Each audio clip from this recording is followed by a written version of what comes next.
Are we in for some nice? Oh, thanks, Becca. Thanks for recording it. And run ragged, Carl. Sorry, Neil. I'm absolutely run ragged. Why? Please share with your friends. In my work life, I am so organised. In personal life, everything. You can see from the Five Festival thing, everything's last minute. Oh, I'm meant to be sharing their screen. Oh, there. Thank you. Oh. Nice one. Yeah, nice one. So yeah, well, I hope you managed to get some accommodation, Neil, because I mean, I'm looking forward to the Five Festival. I have to say, it looks pretty damn good.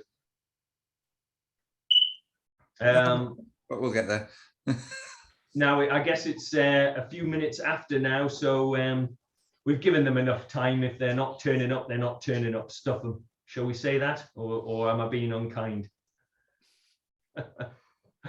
And sorry if I'm looking away from the camera. It's just I have the screen here and the camera over there, so that you can see us, see the really attractive two, rather than just staring at me.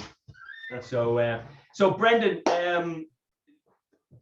welcome to our first Northeast Whiskey Appreciation Society. Nice roll off your tongue, very easy to pronounce club. And this bunch is actually, you guys are all pretty regulars to turning up. So thanks again for buying your tasting sets and coming along and listening to me. Yeah, Brendan, I don't suppose you'd like to give us a little bit of a quick intro to what Killowen is all about, and for that matter, the two stacks as well, because we've got two stacks to go through as well. Yeah, no, that's great. Two stacks and Killowen, they're quite related, of course. But so Killowen came about first, and two stacks came about a little more recently. And as a lot of you might already know, sorry if I'm just boring with some things you might know. Killowen, it's the smallest distillery in Ireland, and it's we do everything by hand from start to finish. And we've seen ourselves, unfortunately, get into trouble a lot because we see things in the industry that need to be reformed. And you know yourselves that legislative change, it's like, you know, it doesn't happen very quick. So we tend to just shoot from the hip and do things the right way, and not just wait for things to change. So in essence, we're a pot still distillery. Everyone knows what Scotch is about, and Scotch is obviously, we've got grain whiskey, and then we've got beautiful malt whiskies, single malts in particular. Ireland was famed for pot still whiskey, and it was actually pot still whiskey was the whiskey of choice throughout the British Empire and amongst the emerging middle class of America as well, a century ago. And then whenever it fell to the wayside, Scotch filled in that void and has triumphed ever since. But Irish whiskey was made differently then. It was made with much broader mash bills than it is today. So when we think of beautiful pot stills today, such as the Redbreast, it's actually made differently than it was back then. So whenever you peel back those mash bills, those recipes, they were much more interesting, in my opinion, back then. There was much more oat, much more rye, much more wheat, and these things give their own flavors, you know. So now the legislation restricts us to 5%, but all of our research into old Irish mash bills that were, key at the time to Ireland, north and south, there was up to 30% oat, rye, and wheat. So 5% to 30% of these adjuncts, and they make huge changes to the flavour. But yeah, so we pride ourselves in everything that we do. We also make independent bottlings. We're very transparent about where the liquid comes from. So there was a bit of a famine in terms of integrity bottlings in Ireland whenever we started off. And so we wanted to just make whiskey that we wanted to drink. Some of these whiskies were inaccessible, so we just said, right, we're going to start putting them out there ourselves. We're making the mash bills that we want to drink. So they'll be coming of age now very soon as our own whiskey. And they taste much, much older than they actually are. They're coming across more like a 10-year-old than a 3-year-old. We'll get into those processes later on and why. But yeah, integrity bottling. So put as much information as possible on the label. You're not allowed to put, the different age components on the back of the label in small print of your different blends. we went ahead and done that anyway. We got censored for doing that. We had to withdraw products from the market that had it and discontinue products, sorry. So we went forward, just continued to print our labels in protest with this information on and scribble that information out with Sharpies and then put it out in the market afterwards. And I think the Killowen's fan base, which is very supportive of us, and they understood that we're trying to empower them. So we're trying to empower the consumer with as much information as possible. And people appreciated that. And as a result of doing that, a lot of the Irish whiskey industry is starting to move towards the direction of integrity bottlings. There's certainly a hell of a lot more cask strength releases as a result as well. So yeah, single strength, single cask strength, no filtration, no added colour, just good, honest whiskey that's gone out there. A lot of the time, some of our bottles of whiskey that go out might have a bit of char floating around inside the bottle. And we do enjoy the odd complaint about that. We don't even need to respond because the public will just, help to educate the consumers for us. But yeah. I'm just Brendan, while you're talking now, I'm just kind of trying to give a feel for I couldn't believe the scale of the operation. I mean, it's massive. You guys are, it's a massive organization that you've got. I think which one of these buildings is the distillery? Is it the one right at the front there, the one that's obscuring those mountains and everything? Yeah. So we're up in a little glen called Kilfechan, or Kilfechan, if you would, probably people would pronounce it as well. It's a beautiful place. It's nestled up high in the Mourne Mountains. Every one of those fields has its own name and that dates way back, and they're all the old Irish language. Like that little glen, within that glen, it's called Glen of Vig. That field behind us is called Paddock Yard. It means just the high paddock and the small glen. And Coolnatee is just in front of it, which means the back of the houses. There's so much history in that place, and it's just full of lore, tradition. There's fairy trees that are still protected by the farmers to this day, and there's a dolmen, there's ring forts, there's a river there that separates Kilkeel from Rostrevor, and it's just a fantastic place to make whiskey.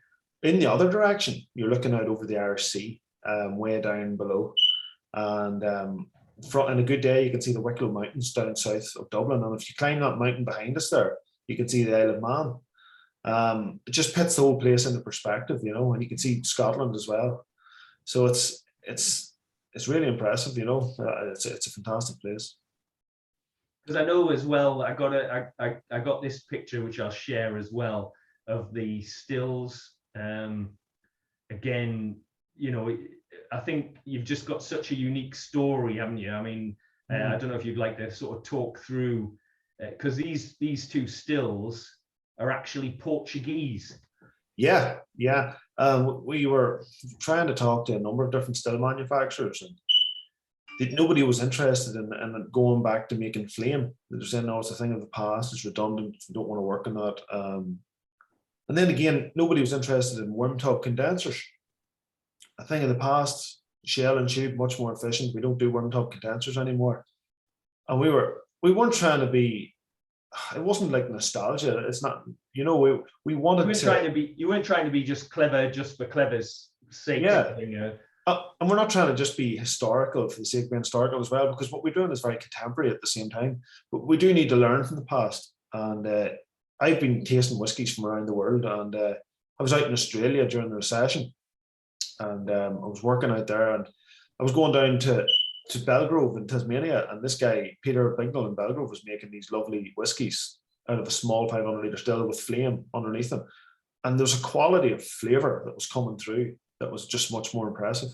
And then I knew from, working in different distilleries and visiting different distilleries, the whole idea of cooling your wort down to 20 or 30 degrees and then pitching your yeast straight away. That sort of thing is, for me, that's why we've lost a lot of flavour in Irish whiskey. It's much more efficient. It means you gain an extra day. Things get done far quicker instead of waiting for it to cool. But we leave ours to cool for a couple of days sometimes, and we allow it to get infected. We leave them outside, open top fermentations. If a couple of wasps get in there or something, then it's not the end of the world. But There's lactobacillus just flying around in the atmosphere. There's wild yeast flying around in the atmosphere, and these things change with the seasons. And a lot of people are obsessed with this concept of terroir. Everything always sounds better in French, doesn't it? But the reality of good quality whiskey being of that place is much more than just where the crops are grown. It's about every stage. It's about your fermentations in particular. It's about how you pitch your yeast, what sort of yeast you use. And yeah, so what we're doing there, we just done everything completely different, you know, instead of trying to do anything the way it was done to date in Ireland. Yeah. Or Scotland for that matter as well. Yeah. Well, Brendan, I have a feeling we might be suffering a riot if we don't get these guys sampling whiskey pretty damn quick. Yeah. What would you recommend as the first one of your lineup then? Okay. I'm going to tell them because I reckoned it might be one, but I'm just going to check to see if I'm right. There might actually be a couple of the Dalriadans still out there in the marketplace, which is good. It's actually a blend between Scotch and Irish. I'm obsessed with that link between Scotland and Ireland. So, but then there's the Stone Soup, which disappeared last night within about 60 seconds. I said it was under 10 minutes. So what you're saying is it went in under 60 seconds. Yeah, it did. I know Celtic Whisky Shop have got 2 cases, and they're not releasing theirs until Monday, I think. So there's 2 that haven't made 2 cases in Dublin. So, and the Sun Tavern down in Shoreditch in London, they sold theirs out very quickly as well. Then, yeah. Excellent. So, is it Stone Soup first? I'm wondering, because Stone Soup's full on flavour. So look here. Let's go with the rum and raisin. Is that what one of the other ones is? Rum and raisin. No. So we've got the 11-year-old, the Dalriadan. Yeah. We've got the 6-year-old. Oh, sorry, it's the rum and PX. Yeah, exactly. Is that the one you mean? The 6-year-old. That's it. That's right. Okay. That's right. So you reckon that one first? Yeah, let's go with it first. So that's the kiss. That's the cross or kiss, whichever way you want to look at it. So on your sample bottles, it's the cross or kiss. Great. So I reckon we might have started with the Stone Soup. So apologies, I've got it wrong yet. Well, if that's what's poured, I can jump on it if you want. I don't mind. Oh, I'm pretty sure we're flexible, aren't we? We've all got enough glasses to do 2 at a time. Good stuff. Good stuff. 2 at a time. Yeah, the others are actually, I didn't realize this, but the others are actually all peated, turfed, smoked. So sorry if there's none of your peat heads, but this one isn't. So we'll probably graduate to the peaty ones then as we move along. So this one isn't. The reason that for me, I love sherry finishes, as everybody does. PX sherry is the richest sherry that we get. So it tastes like raisins and other dried fruits. And then we make our own rum in Killowen as well. So we've got these fresh rum casks. So we got this sourced liquid, and we sourced the casks, and they're a 5-year-old coulis, we thought it's beautiful. It's double distilled. So I think triple distillation, that idea of triple distillation in Ireland is a marketing myth. Ireland was actually more double distilled than triple distilled, but in recent years it has become dominated by triple distillation, which for me is a bit of a mistake at times. It strips a lot of flavour from whiskey, but thankfully this stuff was double, and it was received very well. So what we do is we get 2 casks. A 5-year-old whiskey that's finished in a PX cask and a 5-year-old that's finished in our own rum casks, and we've added the 2 of them together, and I call it rum and raisin, like the alliteration of an ice cream or whatever. And so it's just really nice stuff. So that coulis spirit originally that we sourced, and we're very transparent about it, we source it, it's just full of apples, you know. It's like brambly apples, and whenever put it into these casks, it just lifts those raisin flavors out, and you can get those coconut and heavy molasses notes as well coming through from the rum, because the rums we make are very molasses heavy. Everything in Killowen's about being full of flavor, driving that on all the time. There's a little bit of orange in there as well, and like ginger cake too. So definitely that power of suggestion has helped me just identify the orange. I couldn't quite work out what I was actually tasting there, but I'm now, all I can taste is that bloody orange now. Thanks, Brent. Oh, by the way, hi Jeff, hi Damien, hi Des. I think I've got everybody that's just arrived. Thanks a lot for joining. So just in case you missed, we're starting with your sample bottle that's marked with a kiss or an X, whichever way you want to look at it. And that's the 5 rum and raisin. Yeah, the rum and raisin, 6-year-old. It's 55%. And did you say, Brendan, that this is pretty hard to find now? Is this pretty much sold out as well? Well, we increased this batch. This was meant to be a core, and unfortunately, when we were releasing this, it kept selling out as a core. So we increased this product size, and that's it done. So this was a one-off 6-year-old variant in the middle, and it'll revert back to 5. We have to name it after the age that it is, of course. So we just got released it. It's a 6-year-old, and the rest, the ones before were 5, and this is 5. But they always taste different. Every batch is different. Sometimes it's in a PX cask for a bit longer, or a rum cask for a bit longer, or it might be more rummy, it might be more raisiny, it might be more appley. The colours are different, lighter and darker. This is a bottle 82 of 995. Is that right? So there's 995 of these ones. Yeah. Yeah. So this was the biggest batch of anything we've done. So we done a big batch then and set it out, and so there might be some of it is still available. Yeah. Yeah. So like everything at Killowen, it's cask strength again. So don't be afraid. Do add a little bit of water. I know a lot of your whiskey anoraks already, but yeah, adding water to this really does open up a lot more flavors. What is the EV? This 55. 58. 55. 5. Yeah. It drinks a lot less than that, you know. There's It does. Go and try with a bit of water in. We could try it with a little bit of water. Yeah. Yeah. There's a pet there. But the PX casks we get in as well, they're 120 litres as well. So there's much more interaction between the wood and the cask. So that is only a tiny little bit. We make sure they're so wet when we get them that we pour the PX out. We give it a rinse as well because we don't want to overpower it, and then we put our whiskey in. So all these were aged for about 6 months. Is it a PX seasoned cask? So the PX that you're pouring away isn't nice stuff. So no, they're actually PX casks, and they're a nightmare to get. So what they actually do is they recoup the casks, sherry butts down in the smaller casks, so that they're more expensive than the big ones, and then they pit the sherry back into them. The whole of the sherry industry does that, and then they ship them. It must be a way to keep them fresh. But what they do whenever they're recouping them is they have to refire them a bit. And it just means that there's more char, because whenever you get European oak casks, like wine casks and cherry casks, there's very little char in them, right, compared to like the alligator char, for instance, you get in our casks and in bourbon casks. And but this just offered a new lease of life to the cask as well. So smaller cask, much more fresh char, sherry, and that. So it has a huge amount of impact in a very short period of time, as we'll see in one of our other meetings in a while.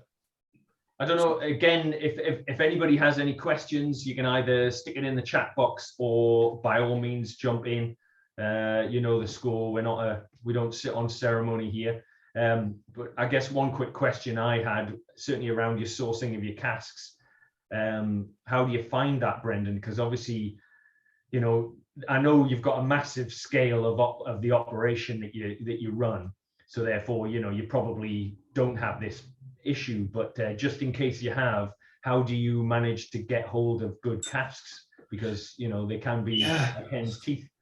It's a nightmare. It is, but we've before this as well, we done a thing called the Bonded Experimental Series, which was a series of 6 different single cask expressions. They were all blends, of course, with that transparency we were talking about before. We made the blends in-house ourselves with those casks, but sourcing them casks, they all come from different places. You're talking to different cask brokers, but luckily cask brokers actually come to us. Cask brokers do a really good job of promoting their own businesses. They go to distilleries directly all the time, and you see what they have on offer. And then you reach out to all these guys and you've come up with a crazy idea and say, can I have such a cask? And they would go and source it for you. Like that Bonded Experimental Series we had, you know, which was, I suppose, common enough, is Jamaican dark rum cask. Then we had a Mexican tequila cask, and then we had a bonded. We had a Chocolina cask. Chocolina is a lovely, fruity, quite an aggressive wine from the Basque country, and it had virgin acacia heads, so it was like a hybrid cask.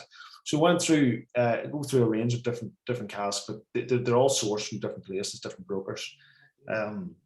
Some on the continent, some here, some in America, and there's a new one in Ireland that the Alter Oak, and they're the ones responsible for giving us our PX sherry casks. And unfortunately, the cost of shipping has just gone through the roof. The cost of shipping is now the same price as the bloody cask. So Right. it's a nightmare. I guess, Brendan, does that mean that do you stick to the SWR, the regs in terms of, or are you open to kind of experimenting beyond what the Scotch regs would allow? Yeah, I know we tend to complain about the regs a lot, but we're not completely anarchist. I think the wood regs in Ireland are actually quite good. So at the moment, we've seen information that the Irish Whisky Association have requested information that have requested from the Department of Agriculture in the south that we make our cask rules the same as Scotland. But I think one of the creative edges that Irish whisky has over Scotch is that we're much more liberal on our wood aging. And Two Stacks Irish Whisky, which we work very closely with, Liam and Shane, I think they started that because they had an apricot brandy, which is lovely. But apricot brandy is an actual alcohol. But they said the thing that the Irish Whisky Association issued to the department said that they wanted no stone fruits. So that was obviously aimed at that cask. So although it was only one cask that went out, it made a lot of noise, and it got a few people upset for some reason. So there's no other stone fruit cask out there.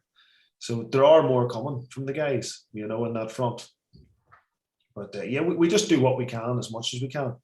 We can use different woods in Ireland, so we can use acacia, chestnut, and whatnot. But there's a lot of people playing with different woods. Acacia's got all right in small doses, but oak, you can't beat oak. The other ones just don't taste as good, Has anybody got any questions of Brendan at this point, or should we go on to getting your feedback on the first dram?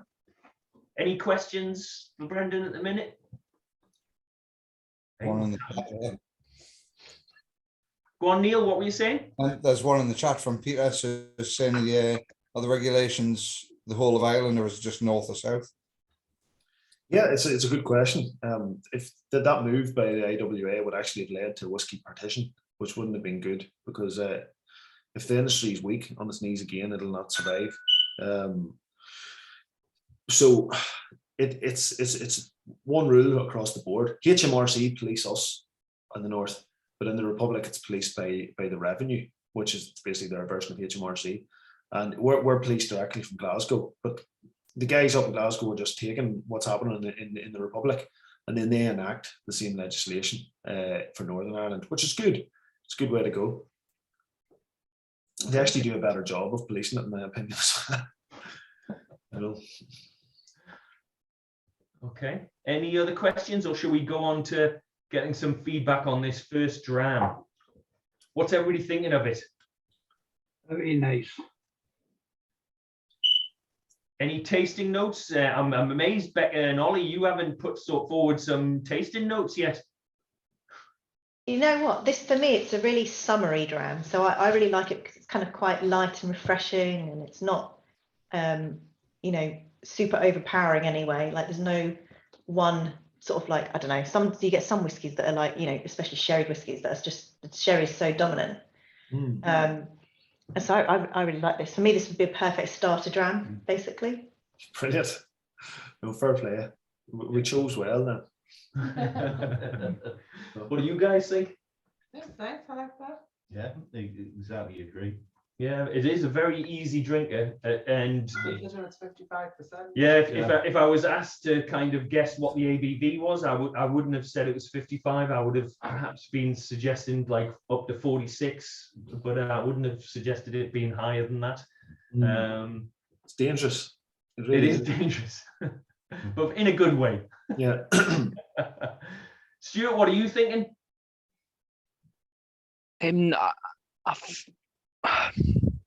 Neat, I wasn't too sure, but with a tiny spot of water, I'm enjoying it a lot more. When I had it neat, I got quite a bit of spice on the tongue in like the finish. And literally just a couple of drops of water is just taking that edge off it. And it's kind of opened up the like the orange that was referenced earlier. I get that a hell of a lot more now. But yeah, nice dram. Cheers, buddy. Anybody else want to jump in with their view of it? I was just going to say the same thing. I was getting the same kind of kick from it on the tongue. Unfortunately, I was really enjoying that. I've added some water and I can't get it back out now. Yeah, that is one of the risks, isn't it, with adding if you just slightly overcook the water, you can just destroy a dram, can't you? Yeah, it's about finding the sweet spot. So that's the bottle that you're auctioning tonight is a different variant of that. So it's the one that you're auctioning tonight, I think, is a darker version of that, and but they're all slightly different, which is good. Killowen's never going to stray for consistency, even in our own whiskey, never. Yeah. No, I really like that. Jeff, is Jeff around? Or Jeff, are you there, or? Because I know Jeff's having to drop in and out because he's got some friends around, so I'm guessing he may not be there. I'm going to pick on you, Rob, because you're looking decidedly happy with that dram. Rob, do you want to jump in with your view on it? Yeah, I'm enjoying this dram. It was through Neil and Chris that I've had the pleasure of joining this evening, and I was meant to join along with another friend, which is why they furnished me with a large set.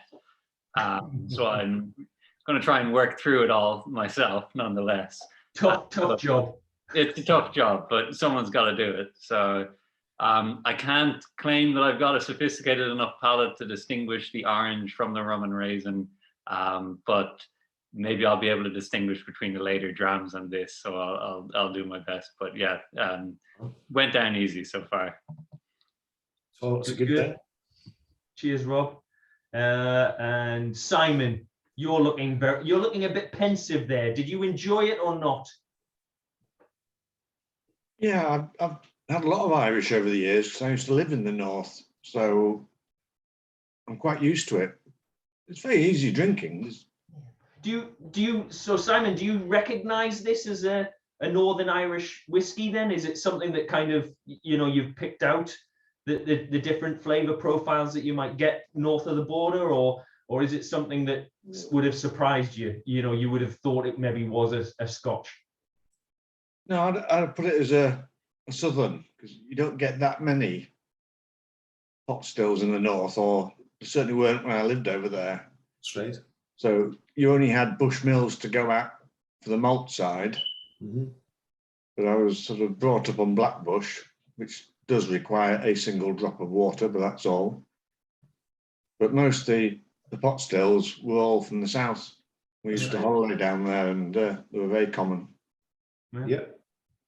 It's funny because they were a massive part of the north historically. There's one there, Old Cumber, which is in East County Down, a distillery, and they had big, broad mash bills. So it's in the same county that we're in now, and they were famed for making. But unfortunately, it's this whitewashing of Irish whiskey history. That's what had happened. Single malt was made in the north in Bushmills, with the connections to the old Scottish heritage there, and pot stills were made way down in Cork then. That's what it fell to. But it's a much more interesting playing field now, and it's only going to get more interesting as we go on in the next couple of years. Yeah, it's an awful long time since I've been to Carling, Lockford, but it's been up a few of those lumps in the background. Yeah, you recognise this. Oh yes, I know the Mortons quite well. Good man, lovely stuff. I'm just worried. Just in case Peter bursts into flame. I take it. Is it your smoke alarm that's given the peeps, or? No, it's mine, I think. Oh. Okay. Hold You your hand are up. quiet tonight, Simon. It just literally started as soon as the meeting opened. Fair enough. Fair enough. Well, Made me additional happy. entertainment value. Okay, shall we do the old thumbs up, thumbs sideways, thumbs down? We're very sophisticated here, Brendan. You know, this is our way of polling what everybody thought of the whiskey. And I think, what are you guys thinking? Oh, okay. It looks good. It looks good. Yeah, Thankfully. thumbs up, thumbs up. Very good. Sideways for Stuart. I'm coming to you, Stuart. I'm coming. It's only the first one. Des. Sure. Yeah, Des is thumbs up Exactly, there as well. exactly.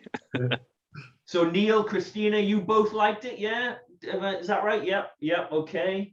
Brilliant, okay. So I think that's almost across the board thumbs up.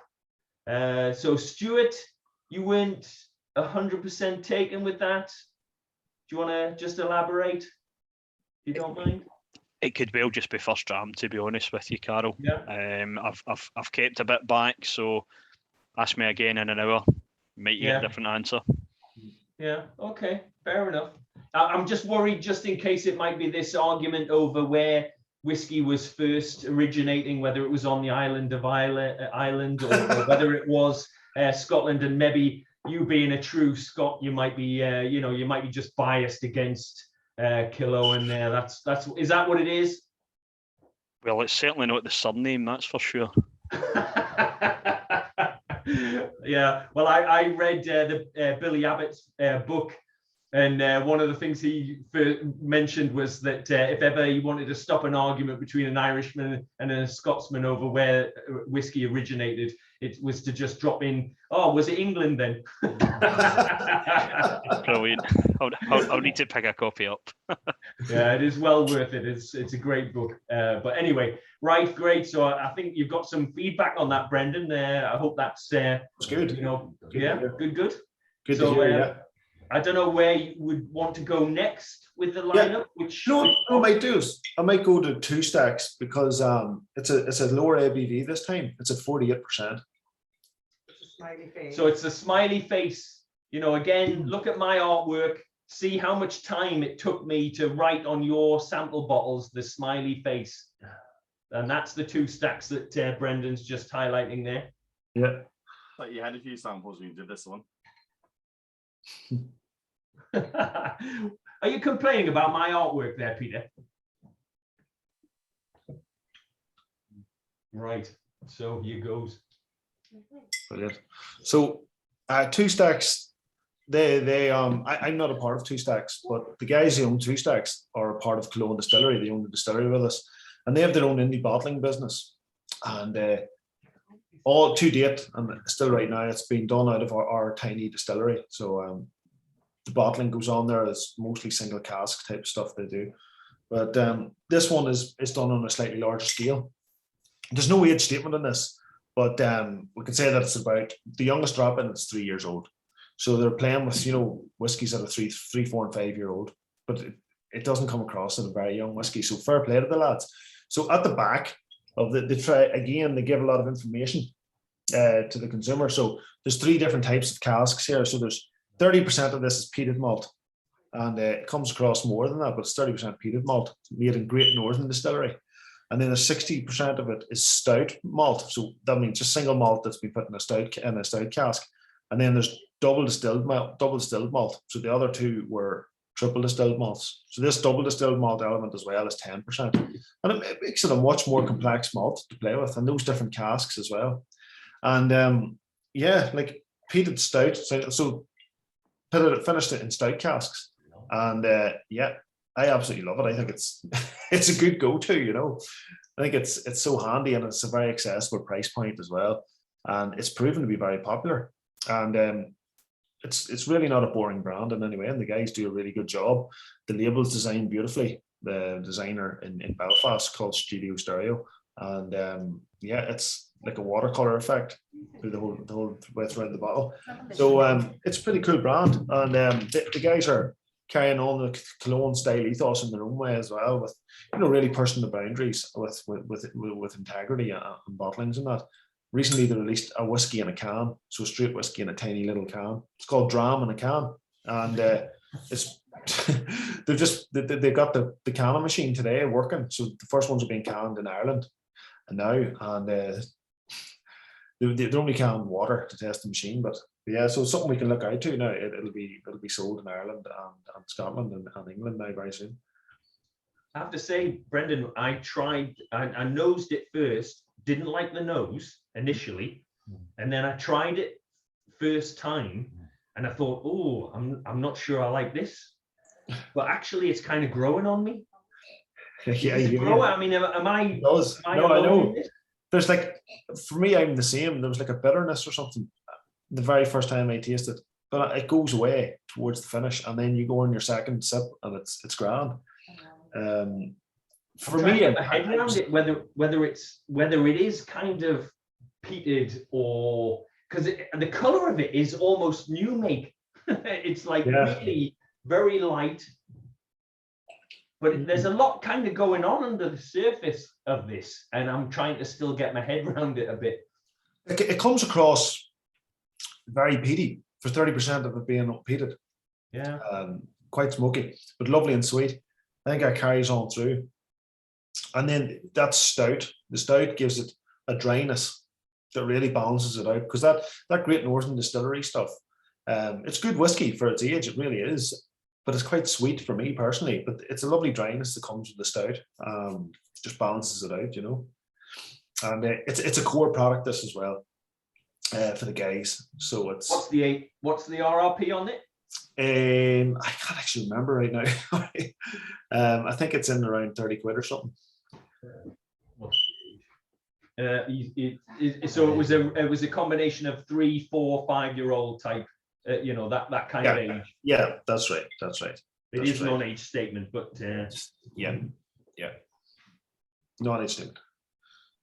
I'm just going to check. Actually, we've got a scouting party here trying to work out whether or not that peeping is actually from our house. It's here. I've got one here as well. So I'm sorry, I need to change the battery. All right. Sorry so it's Brendan that's going to be on fire. Yeah. Myself and Simon will burn down. It's not here, guys. It's not here. You can return. I'm glad to hear it, because I've just been all over the house checking ours, and we can't find a single beep anywhere. You owned up to it, Simon. I was like, that's all right. It's not me then. No, it's me. Well, you should have left Lorraine all over the house trying to track it down, and we would have just been laughing on here. The echo around my room when it's not making me think it's here. Well, there you go. Definitely a bit of excitement for the evening, eh? On top of this lovely whiskey. So what's everybody thinking of the two stacks then? Go on, who wants to jump in? In fact, I can see, John, you're itching. I can see you itching to give us your view on this one. John? You really want to know? Yes. Well, I did put it in Good the or comments. bad? On the nose, it's got like almost like a faint nose, as in whiskey faint. Uh-huh. I don't know. It's just it's not particularly pleasant for me. There is a fruitiness to it. If you try and sort of nose through the faint, it's quite lemony, I think. But it's, I don't know, because of the fainty element, it almost tastes of, or smells of moldy lemons, if you like. I don't know. There is a fruitiness there, but it's just not fruity. It's an unpleasant fruit, if you like. There you go, I don't know if that comes from the peat or. If ever you want some really nice tasting notes, just see John. His is the same. I would write crazy stuff to that down in my own taste notes, very similar to that. I hear you, man. Well, the thing is, you did ask, so yeah. And I picked on you. I picked on you anyway, John, because I knew that this wouldn't necessarily be up your street with it being a bit peaty. Because I know you're not a huge peat fan. Anybody else? No, I mean, oh, sorry. Go on, John. I'm a fan of peat with sherry, as long as they've got the correct balance. I think they're fantastic bedfellows, but just peat on itself, I'm not really a fan, whether it be Islay, Scotch whiskey, Irish whiskey, whatever. But this is just, it's just not It's just not pleasant for me.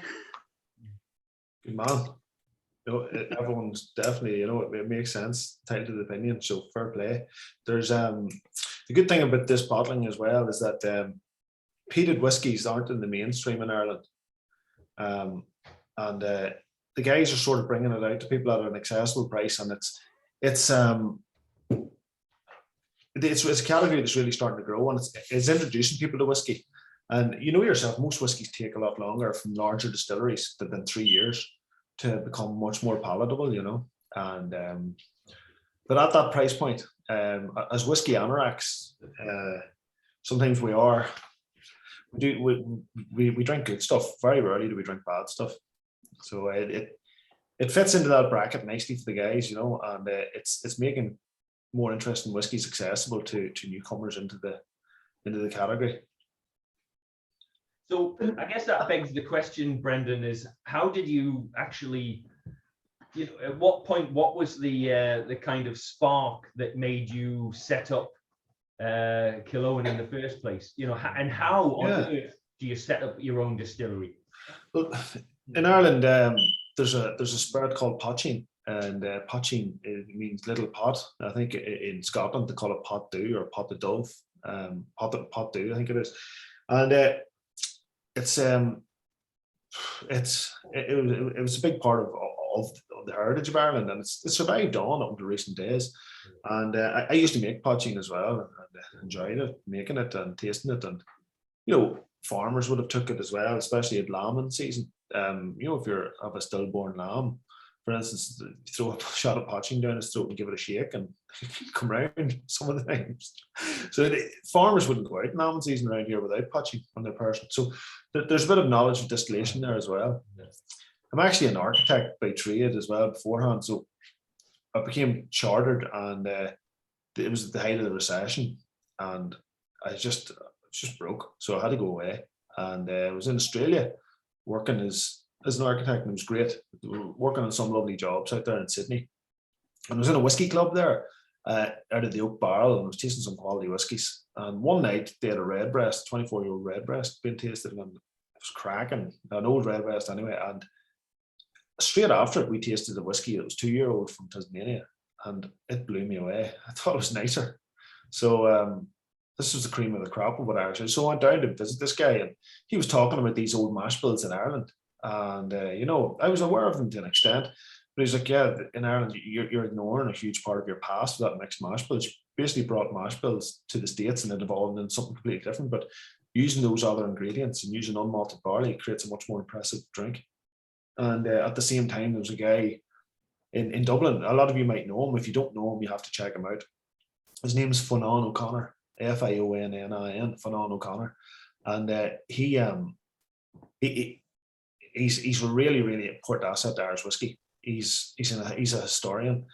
He's a PhD student at the moment, and he wrote a book called A Glass Apart, and he's digging through all of these old records in the public records office in the north and in the south, going through digging out all of these old mash bills, showing how whiskey was made, and going through old court hearings at the time of the fall of Irish whiskey, and even before that in its heyday. Whenever the Irish, the Southern Irish were rejecting the column still, for instance, where at one same time it was being more embraced by Scots and by people in Belfast.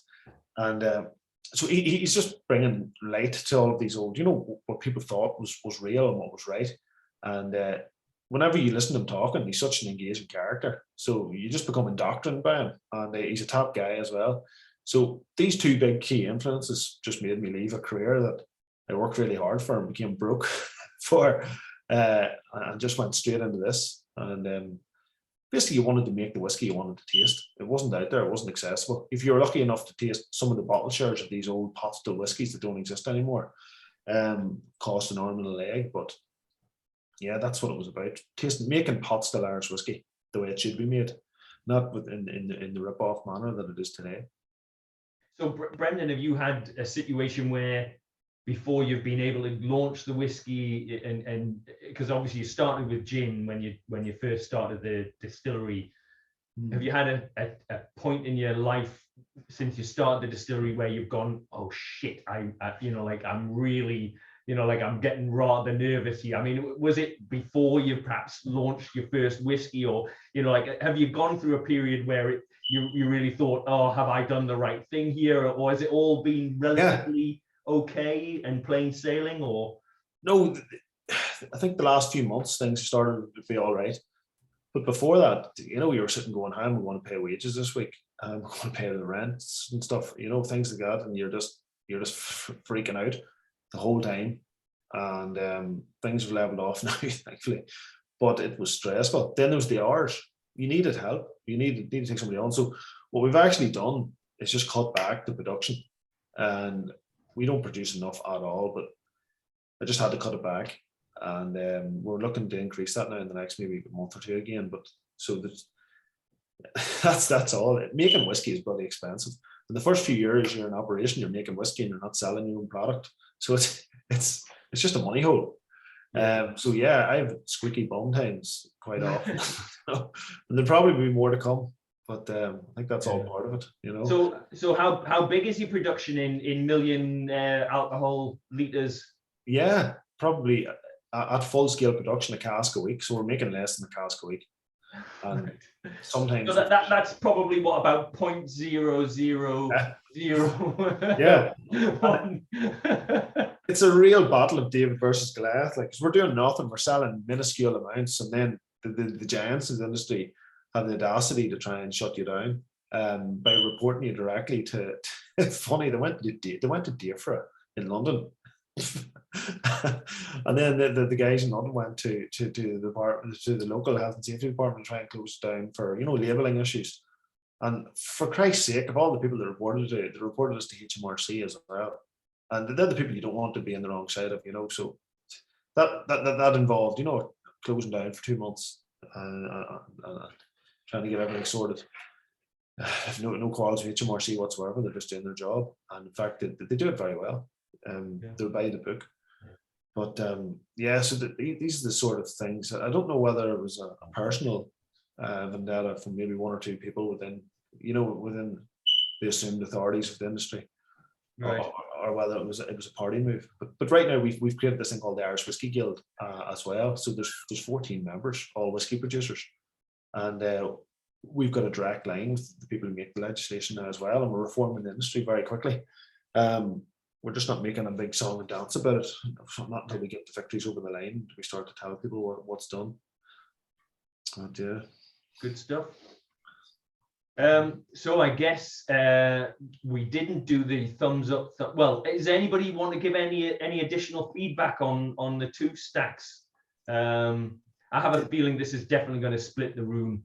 We're not going to get quite as many thumbs up on this one, but you know, did anybody not like it? Yeah, well, whiskey's a very personal thing, so okay, yeah, okay. You're throwing in your thumbs already, okay. Can I just jump in, Carl? Yeah, fire away. I put, even though it's only 48%, and normally I like my cask strength whiskies, I've tried putting some water in, and that vastly improved it for me. Right. So much so that I've actually finished it now. I think I put it in the notes. It lost the faintiness. That sort of, I'm not sure where that smell comes from. It's obviously something to do with the youth of the whiskey, I think. So it lost that. It brought the fruit into the fore, but it also made it more of I think Becca wrote it down as well, that it brought out the cereal notes in the whiskey as well. But it did make it much more palatable. It lost a lot of the peatiness. But for me, it was quite a pleasant dram after that. Yeah. Okay. Cheers, John. Jason, you're shaking. Oh, sorry, you're nodding in agreement. Was that? What did you think of it? Oh, I found it nosed a lot like the beer I was drinking. It was sort of it had that sort of maltiness about it. Yeah. I've just thrown in a little pipette of water, and John's quite right. It does actually bring out the cereal notes, and it's made it a much better experience for me.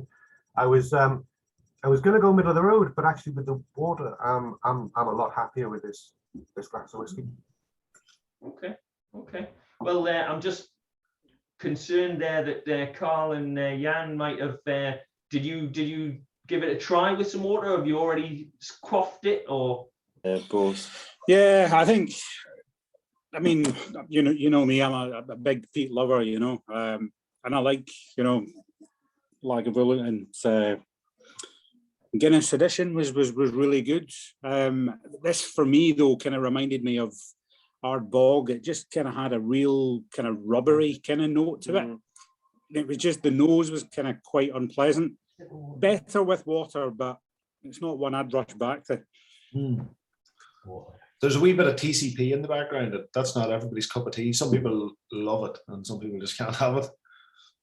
Yeah, no, I mean, normally, sort of peated,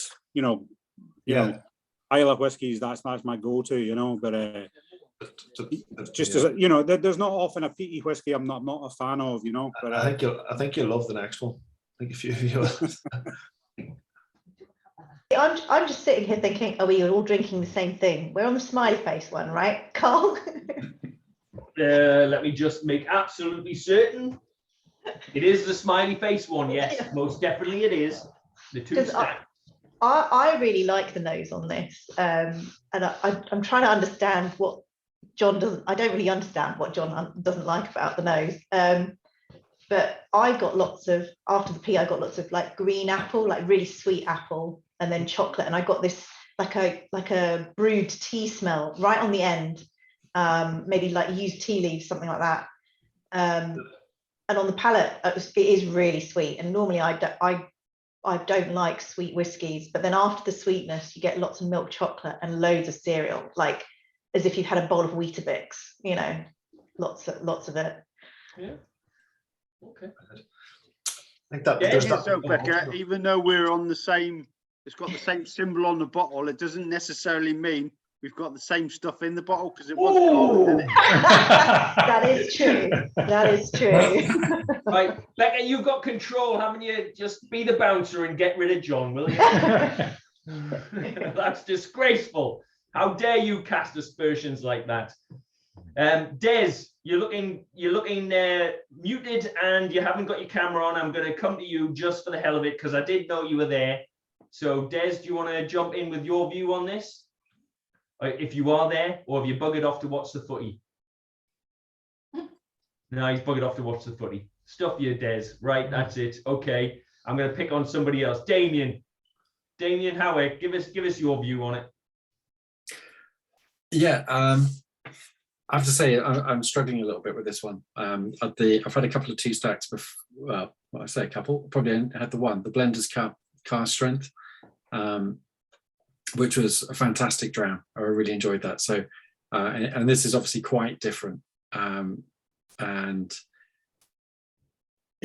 not saying that I'm not enjoying it, but it's I'm having to find my way to enjoying it, if that makes any sense. Yeah, it's not something it's leaping out at you right now. Yeah, and I like peated whiskey as well. I almost to a certain degree, it's almost not peated enough for me. Yeah, but yeah, I'm enjoying trying something different. Fair dues. Thanks for that, Damien. I'm gonna pick on Matt. Matt, you look like you're focusing on this, and it looks like you're really giving it some thought. So please share your views if you don't mind. I do know what people mean about the nose.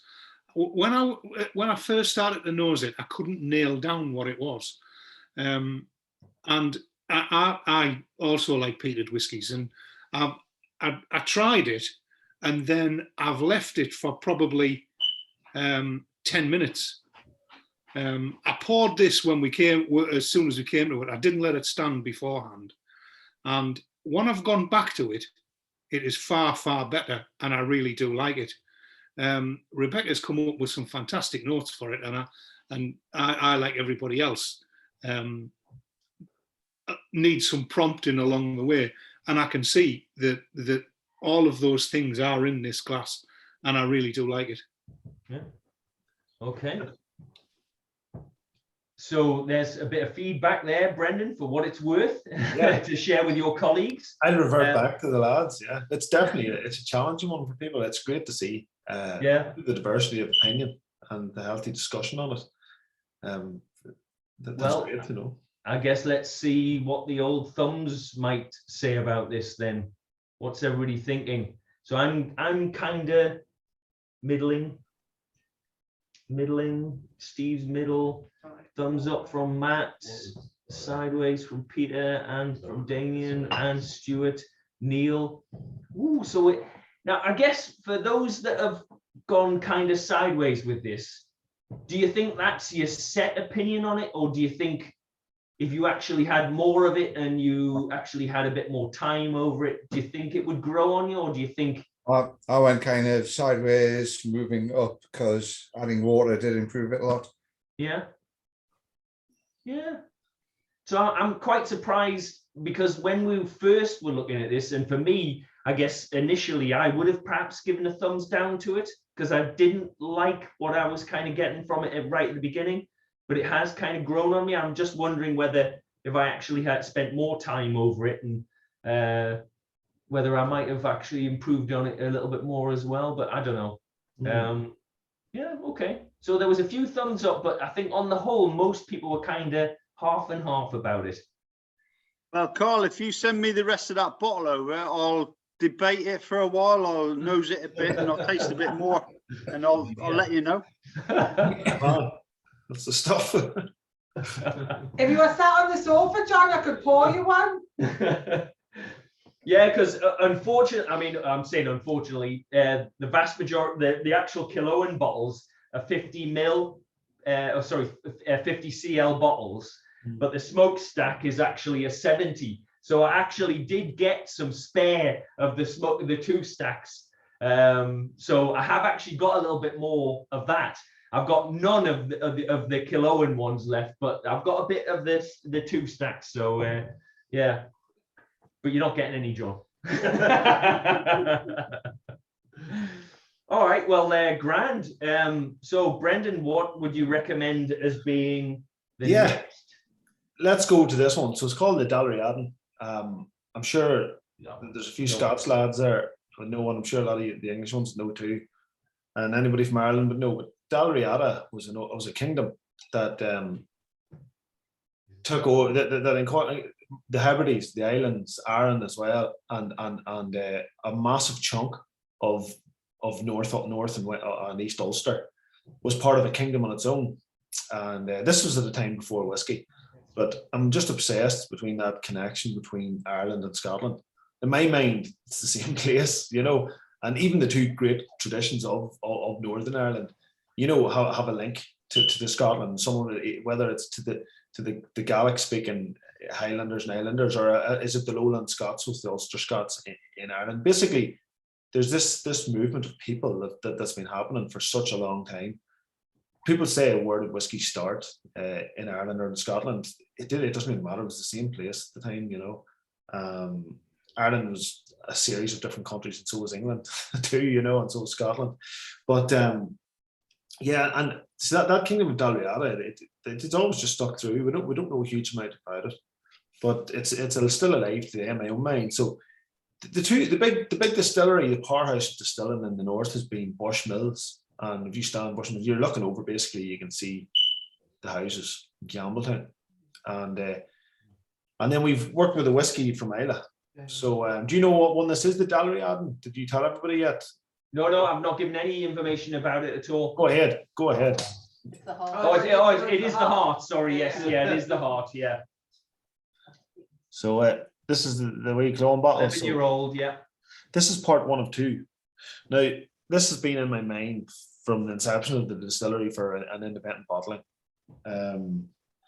Sourcing Scotch is difficult whenever you're not over there. You're not a whiskey business over there. Sourcing a cask of good quality Scotch is difficult. So we managed to get our hands on a 13-year-old Killayla. So 13-year-old Killayla cask was extortionate money, and we had to buy it third hand. Bushmills, you can't get your hands on Bushmills anymore either. Bushmills stopped selling whiskey a long time ago, and they're flipping casks of Bushmills right now for criminal amounts of money as well. So this it ended up being quite an expensive whiskey, but I was just hell-bent on doing it. It was done more for myself than anything else. So this is part 1 of it, and there's a part 2 coming as well. So part 2 is going to be rum and raisin. at some stage this year. This one is just a basic blend of the two. So the next blend is going to be a different proportion, but this is a 60-40 mix. So at the minute, this is 40% Killela and 60% Bushmills. So Bushmills follows that, you know, that myth of triple distillation for extra smoothness, or whatever you want to call it. But Bushmills makes lovely single malt whiskey, and Killela is one of my favourite scotches as well. So having the two of them together was just a lovely move and a lovely gesture to the two great distilling nations that are still one in the same place, really. If you're people from here might laugh at, you know, people from America that might get mixed up or not know the difference in the accents and stuff, and that's because from the outside looking in, there is a comparison. And even people in England, they definitely recognise, you know, the similarities between the Scots and Irish, even if we don't ourselves. So yeah, I have a feeling, Brendan, that a lot of people are a bit quiet on this one because it is lovely. That's good. I mean, well, I'm loving it anyway. I'm hoping others are finding it as nice as I'm finding this. This is great. Something a little bit special. There's so much over this one. Like it was such a task. So it was 13-year-old whiskey, and at the time we had a little bit of 11-year-old Bushmills in the bond. So we took a teaspoon of it. Basically, we took half a 5cl bottle, had to ship it under bond and duty suspension. So it had to go under, you know, the duty suspension, insurance, find a courier to do that in such a small package, because usually as a pallet, these were pallet moving people that have that. And you can't ship bulk Scotch out of Scotland unless it has to be bottled in Scotland.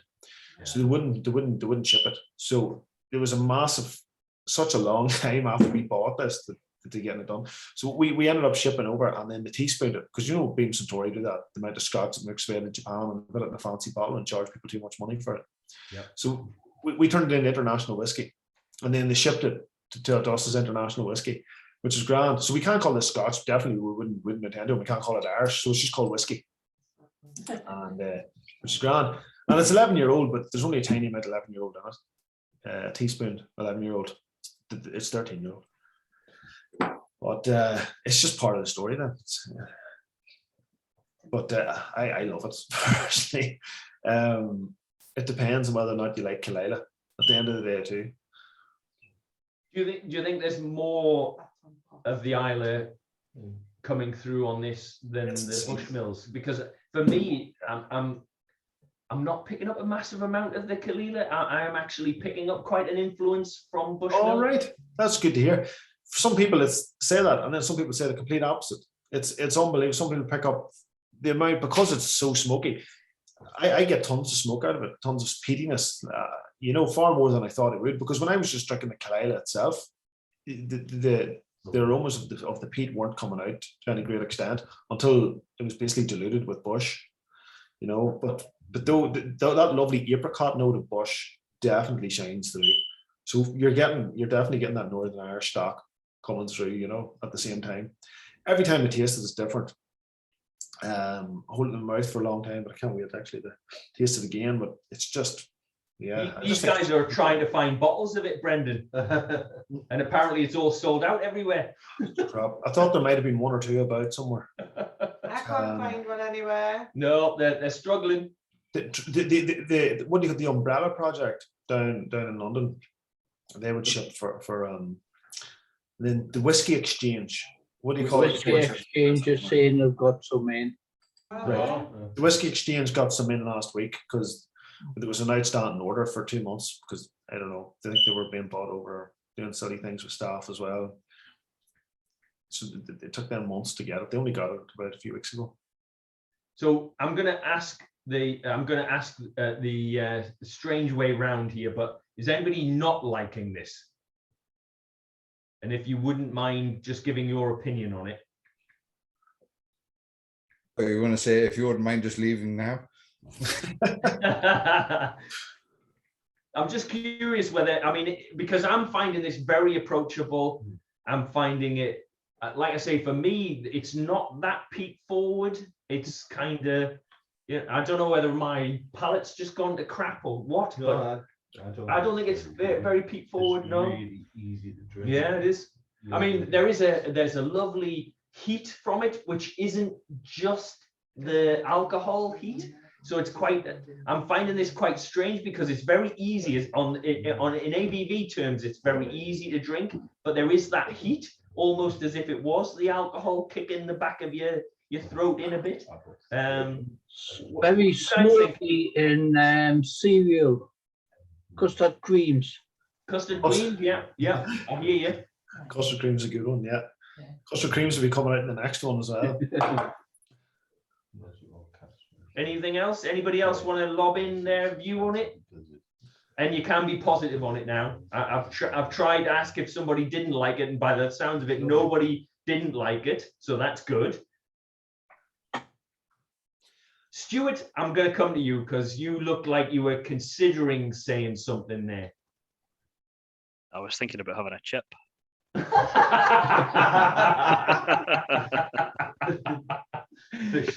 Go grab a chip then, Stuart. Go on, I'll let you. Go on, I'll let you. That would be my pick so far. I really like that actually, and tastes nowhere near the ABV for me. Yeah. I found the first one quite, kind of quite strong on the palate, but that's that's good stuff. Enjoying that. This is the dangerous one. Yeah. It's absolutely delicious. This. Oh, thanks very much. We're looking forward to the next one of it as well. So we're going to go with that rum and raisin. It's right now it's sitting in a PX cask, and that PX cask held rum in it before as well. So we'll see what way we'll go about it. So yeah, what way it turns out, and it might need to stay in a bit longer or not. I don't know. Neil, Christina, what do you guys think of it? Yeah, I don't know if anyone tried it with water, but for us, like, the water just brought out the smokiness and took down the sweetiness of the and I quite like the sort of sweetness against the smokiness, and it sort of unbalanced it a bit, the water for me. So I actually preferred it without water than with water. So. Yeah, we were enjoying. I think both enjoying it, and then decided to experiment with the water, and maybe shouldn't. Yeah, couldn't take the water back out again. But, I have to say, I felt as if it was, so approachable that I was worried about trying that with water, because I suspect that if you just ever so slightly got too much water in, it would just annihilate it. So is that basically what's happened for you guys? I'm very smoky. It's gone very smoky with water for us. So which is kind of all right for me. I mean, I like smoky, so that's kind of all right for me, but I think it's maybe not so good for you. Just upset the balance, I think, with the water. So yeah. Fair enough. Jason, what are you thinking? Oh, very nice. I can't imagine the number of rules you've broken mixing together something from different sides of the water, but I actually like it, though I do feel a bit like I might be committing a sin somewhere here. I know. So but it is a great drink. Yeah, there was definitely a lot of people at home as well. They were a bit confused by it. Some people got behind it, and some people felt odd about it. It's definitely it's like making a cocktail with good whiskey. Yeah. Blending so much fun, definitely. But I hear you. Actually, I do feel a bit uneasy about it myself. I like it, but I might not tell people about it.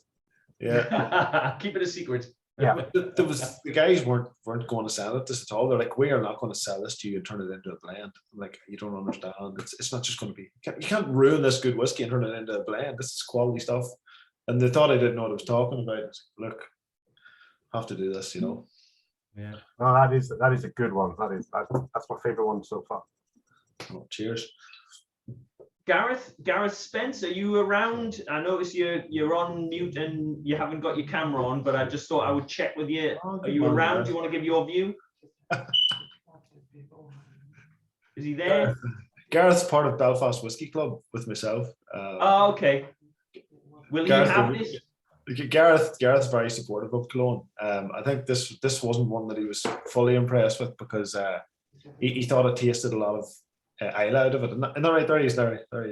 My wife's ears were burning downstairs to say, I think they're talking to you, and I was like, what crap? Yeah, no. Gareth, have you tried this? Have you tried this particular one before? Then this is the 11-year-old. Well, Officially 11.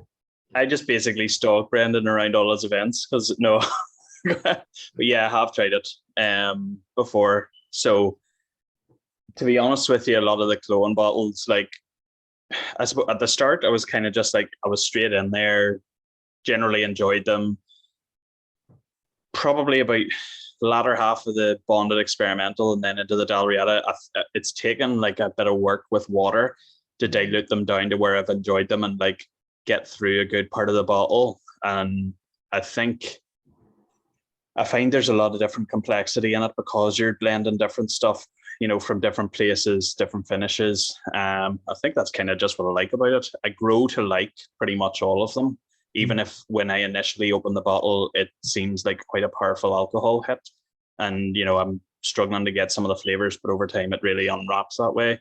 So yeah, I mean, this is one I still feel like I haven't got to the bottom of it in literal sense. I feel like the thing. So yeah, I do like the Islay peated whiskey, and I was kind of just like in my head, I'm always going to compare it to an Ardbeg, and I'm drinking an Ardbeg because I really just like that massive peat hit, and I know that's not what this really is supposed to be.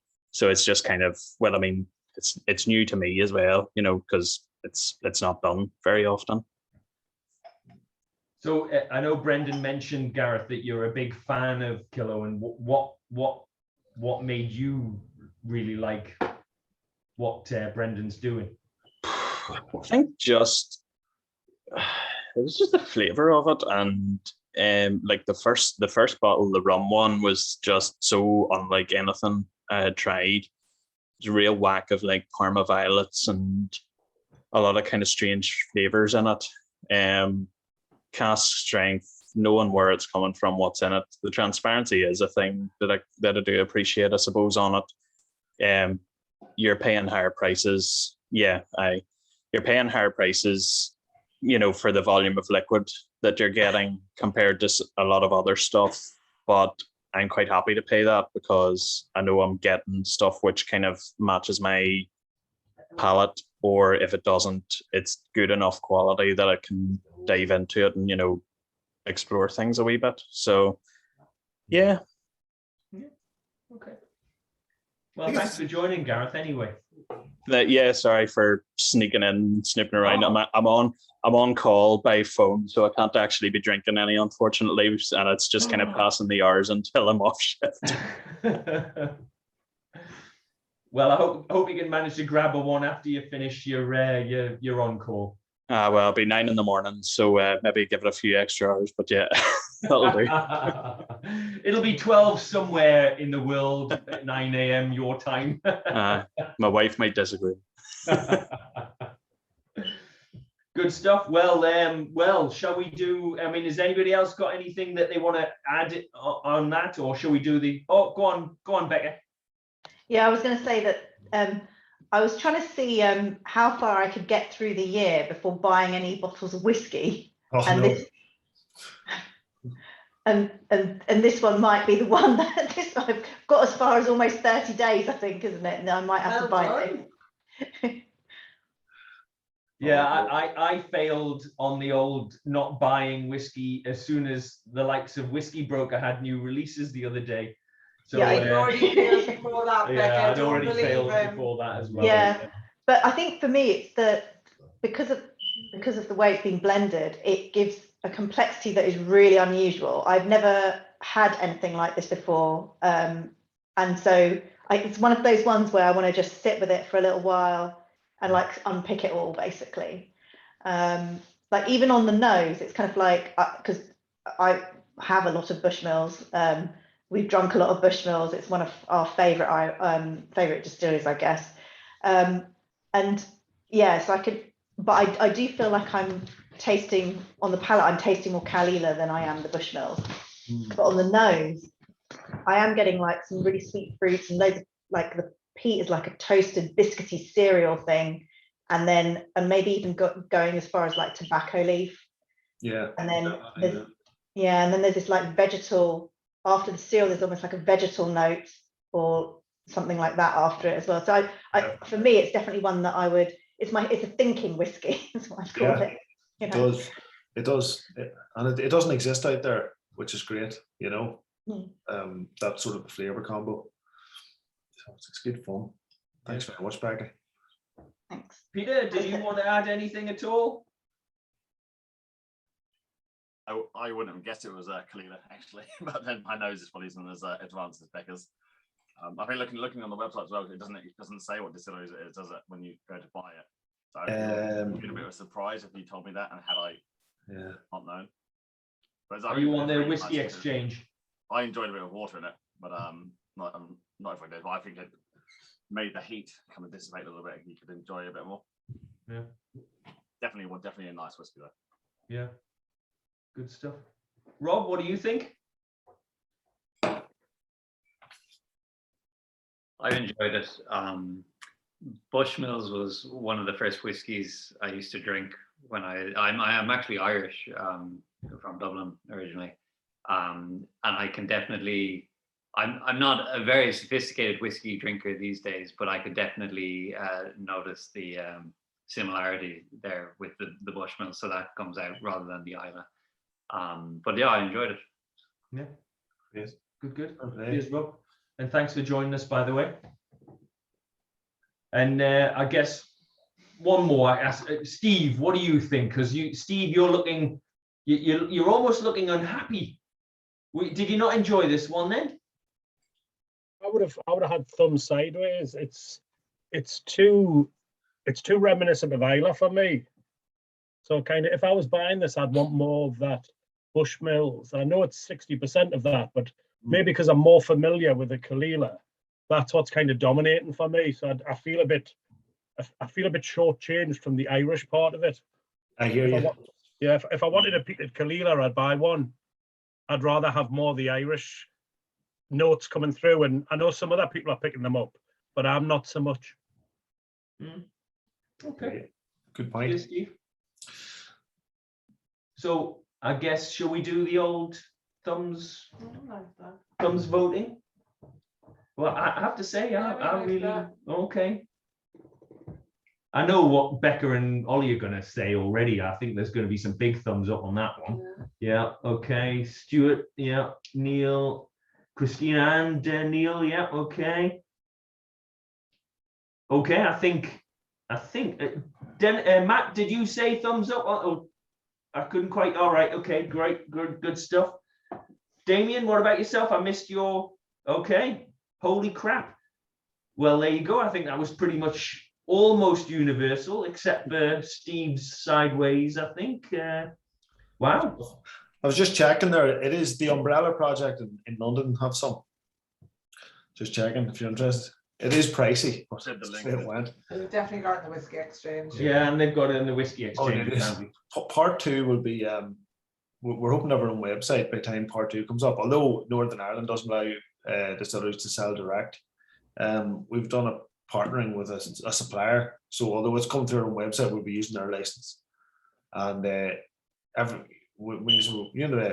the distribution margin, there's the retail margin, it's 20%, and 20 or 30% on top of that. So we sell it direct. We can save on a lot. So things can start to become a lot more cheaper going forward.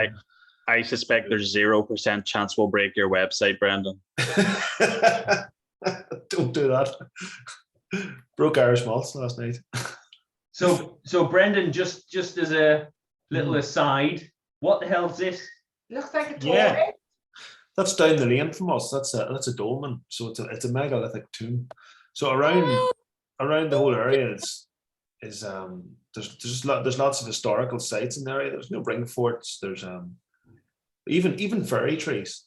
The farmers around the area, they're very particular about not to knock down a fairy tree and just to be very careful around it. These are people with government jobs and things, that work farms in the evenings and weekends.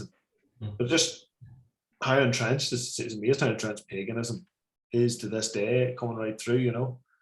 Wow. And the saying that every field has a place name around there. The field that's in is Cronhaige, which is Irish for the little people's kennel, or the little people's, do you know what it means? The same word for craw means kennel, it also means so it's that idea that at some stage in Irish history, you know, the paganism died out, and then a new ideal sort of just came and took over from the ancient religions that existed back then. So they believed that was like a gateway to the basically land of eternal youth, cheering and og, if you like, and that's where the little people would have danced around. So it's a nice, it's sort of a more contemporary stage of mythology that died out as well. But the reality was it was just a burial chamber. Yeah. Wow. Early Stone Age is what the megalithic is. So there's been people there for such a long time, you know. Well, I do believe we've now gone through the full lineup for tonight. No. Oh, We haven't done that. Yes, we didn't do the one that I picked out as being the first one. Sorry, yes, the stone soup. Of course. Oh my God. Brilliant. So whenever you got this, I don't think, by the time we posted this, I don't know if we had the labels or not, did we? Yes, I got the label. Oh, great. You asked me to not post up the All right. label. So I kept it quiet. I didn't actually post up the label at all. Yeah. But this is a your good blank one. sample bottle, obviously the last of your 4. Yeah, this is right. Yeah, this is a poaching. So poaching has a technical file as well. So the technical file that governs Irish whiskey forbids us to make pot still whiskey the way it should be made, as I explained earlier. So this is a broad mash bill. So this is the front of the bottle here, and Irish poaching stone soup, aged for 10 weeks in a PX cask. Those lovely fresh PX casks that I told you about. They're very fast at aging because PX is so dirty, it's so thick, it's so viscous, and it's so dark, and there's so much flavor. It's the heaviest sherry you can get, and it's a small cask as well, so there's a lot of interaction with the wood. So 10 weeks in a cask. The cask did happen to be in our still room, which gets cold at night and hot during the day, but sure, that's the way it is. So it was a bit of accelerated aging, but so it's quite a dark one for a 10-week-old liquid, but that's what PX sherry does. And at the back of the bottle, we've got the mash bill written in sacks, because our little distillery has a mash tun that only takes 14 bags, and we mash them in by hand with the boat paddle. So when I'm talking about these bags, 7 of those bags are turfed or peated malted barley. 3 of them are unmalted barley. 2 of them are turfed malted oats. And then there's unmalted wheat and unmalted rye. So rye tastes like mint and spice. Unmalted barley is about oil and pepper. And then malted barley, we all know from Scotch new make, we've tasted it before, it's digestive biscuits. Oats, malted oats now is custard creams. I know we heard custard creams earlier, I think it was Dennis said it. Malted oats is like custard creams. It's like it's a cream, and it's about mouthfeel. And so it's all of these different, you play with mash bills. Just so happens that this mash bill is very similar to what Old Cumber made and what Bandon made as well. So this is the mash bill I designed myself. And then when we look more into these mash bills, it just happened to be this quite similar to Old Cumber and quite similar to Bandon down in Cork. So Cumber and County down in Cork. So Irish whiskey pot still of old, before it was reinvented into its more apologetic stage that it's in today, was made with these broader mash bills. Now this is our own liquid. And this is 10 weeks old now. It's not going to compete with an ancient whiskey by any means, but you can get the flavors of those different grains coming through, and it gives you an idea of what old mash bills, pot stills are about. It's also an open top fermentation, so our fermentations last for 2 weeks outside. A lot of lactobacillus gets in there, and flame fed stills. So the fire in the base of the still burns the amino acids, the proteins with the sugars. That dead yeast and that sugar, residual sugars that don't ferment. Because we don't have very efficient fermentations, as you can imagine. We're not about efficiency, we're about quality. That burns in the base of the still and makes it's called the Maillard reaction. So the idea of the Maillard reaction is that humans have evolved to like cook foods. Like you'd prefer a barbecued steak rather than a boiled steak. You're getting the same food value with the boiled one.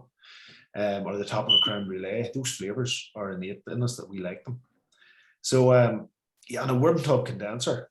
So it's a very slow distillation. So our stills run for 12 hours, 7 in the morning to 7 in the evening. They're running, and as opposed to 6 hours. When I was done, we stood up in Strathearn, up in Perthshire, beautiful distillery, the lads up there are running their stills for 6 hours. So this is twice the length of time for the same size of still. And but that's what we're about. It's not about efficiency again. It's highly inefficient distillery. It's very costly to make things the way we make them, but it's about quality. Or it's about our style as well. And so hang on till we drop this too. So this disappeared last night. And by the way, sorry, stone soup is an old story that my mother told me as a child.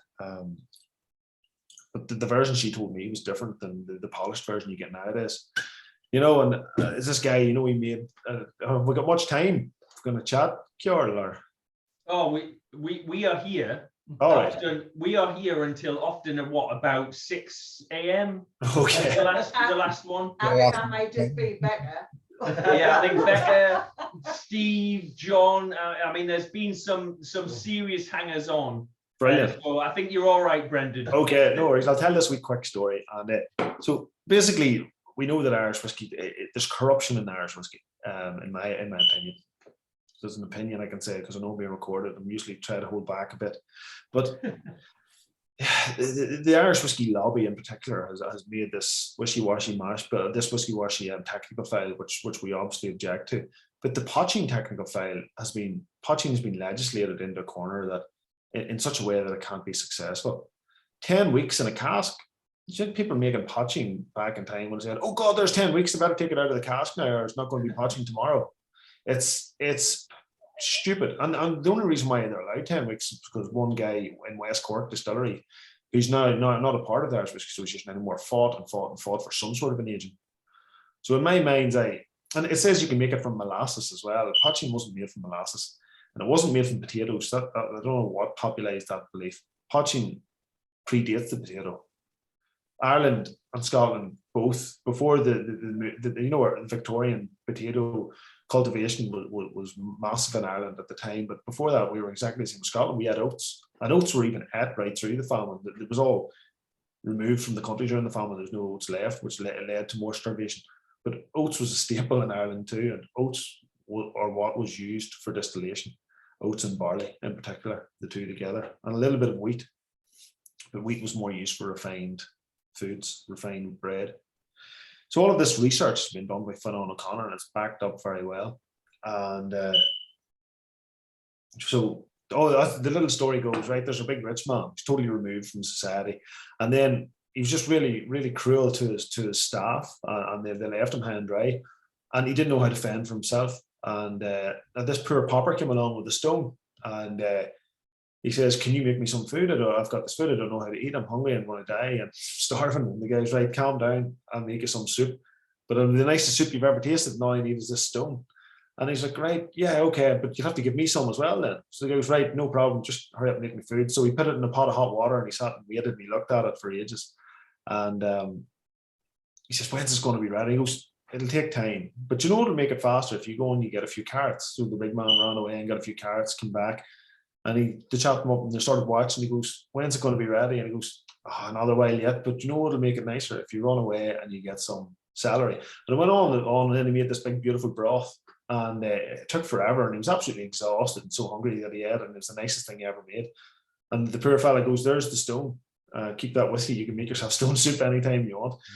The idea of that story is that it's actually an Eastern European story, so it has socialist undertones. And the idea of it is that the guys who are enforcing the legislation, they're just so removed from reality, and they're so removed from, just like in our industry today, the people the lobbies that have created these rules are so removed from what real Irish distillation is about. We've lost a lot of the character of our whiskies as a result of that, and we're clawing to get them back. And there is a change. There's been admitted that there's been issues, and that there's going to be changes in the legislation that are proposed, thankfully, going forward. But the poaching one's still dead in the water. So this year we're focusing on poaching a lot, trying to popularize it and premiumize it, and also to change the legislation. So I think this is going to be the next part of it. You might see up above me here is just a set called the Cougar. It was very successful. It's 10-week-old poachings as well. They were very popular and they taste beautiful. But this one is a PX one. PX is easy to work with. Nothing tastes bad in PX. So Those ones were mostly stouts and beers. But I have to say, I must be absolutely bonkers because I bloody love this one as well. I can't help it. And I think was it you, Becca, that said blackberry? Oh no, it was John said blackberries and black pepper. Totally, absolutely. I mean, I couldn't nail it initially, but that blackberries, it just shines through for me, and I just can't help but like it. By the way, I think somebody was asking what the ABV was, and it's 55% for this. Is that right? Yeah, I diluted it down slightly to 55%. Yeah. What's everybody else thinking? Anybody want to jump in? On the finish, I'm getting dark chocolate and mint. Mint, dark chocolate, definitely. Yeah. Yeah. It's great fun. All of those things come from mash bill as well, and those long fermentations. See, whenever you're spending extra long in your stills as well, our stills are they're alembic stills as well, so they're a softer copper, a softer red copper that is actually more reactive. So our stills will wear out far faster than a lovely thick Foresight still, which we wouldn't be able to afford. But at the expense of that, that means there's much more interaction with the copper. So the copper is reacting with those residual sulfates, and those sulfates are then turning into esters as a result. So instead of eggy fart notes that you do get off a lot of new make, that none of that exists here whatsoever. And which means that it's just great, and a lot more fruitiness in there too because of those wild fermentations. Yeah. So fermentations are just far too pristine nowadays, and it's unfortunate because it's an expensive flavor, Yeah. Jan, were you going to say something there, or Carl? Yeah. I mean, I think the age of it, I mean, it's absolutely knockout. I was trying to think what it reminded me of. What was the stuff from Lewis? Jerick, wasn't it? Was it just kind of the nose straight away kind of sort of took me back to that, and I think it's just that kind of maltedness. It's really it's a cracker. It's an absolute cracker. Yeah. I want more of this, but I know I can't get any more of this. All right. Delicious. It's the best one out of the lot for me. Great enough. Very good now. Yeah. Thank you. I have to say, it does kind of. You feel as if you're getting a nice kick from the PX, but you're getting a little bit of that balanced new make.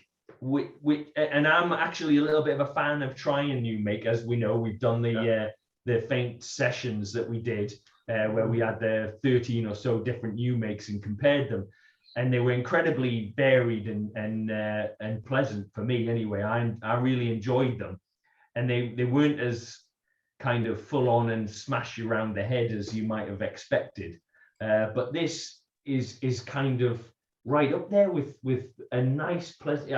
You're pulling a face. I think you didn't like it then. No, I've never been a one for new make, and that would be too much of it, right? Because I kind of found this was a bit removed from the new make. But yes, I did. I think that's what I was trying to say, that there was. It kind of wasn't necessarily new make. It wasn't necessarily full on matured PX, obviously, but I thought it was a good mix of the two.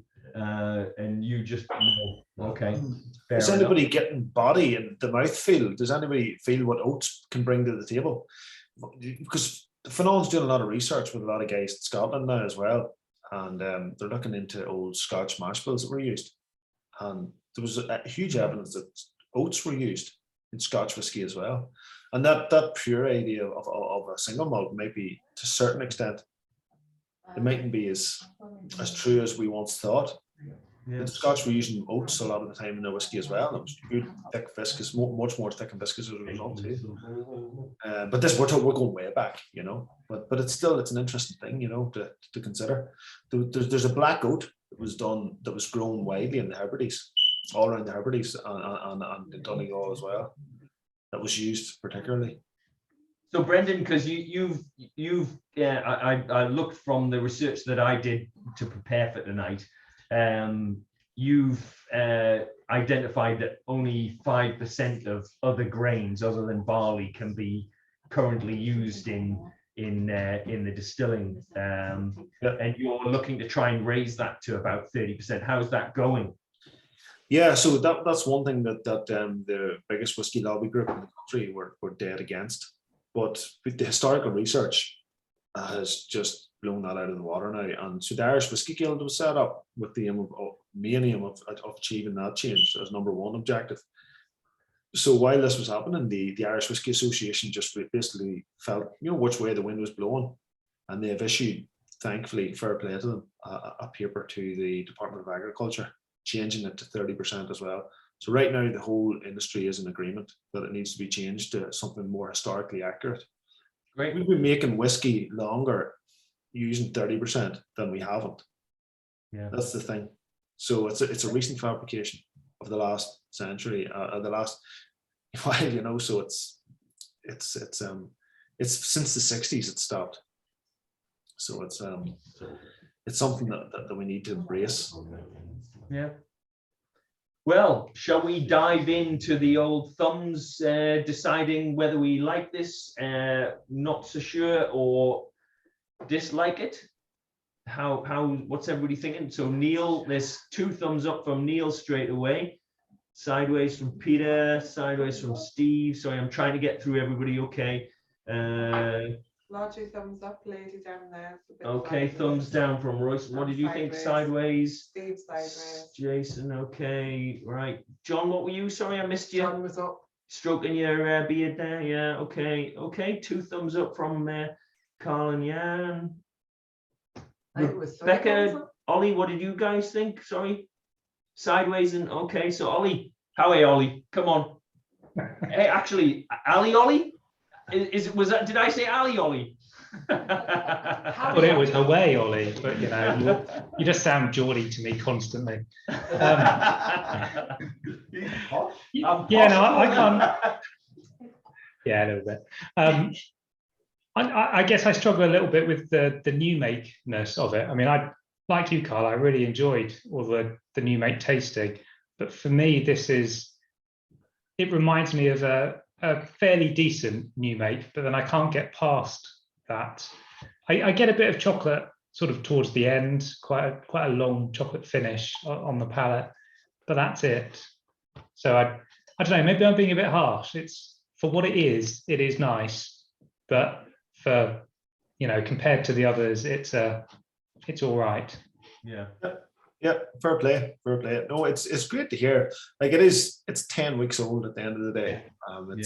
It's not a whiskey, and some people love new make flavors and others don't, and there's no quarrel with that whatsoever. It's great to hear. I know one thing that I'd like to ask everybody is, would we have loved to have tried this at say 20 weeks?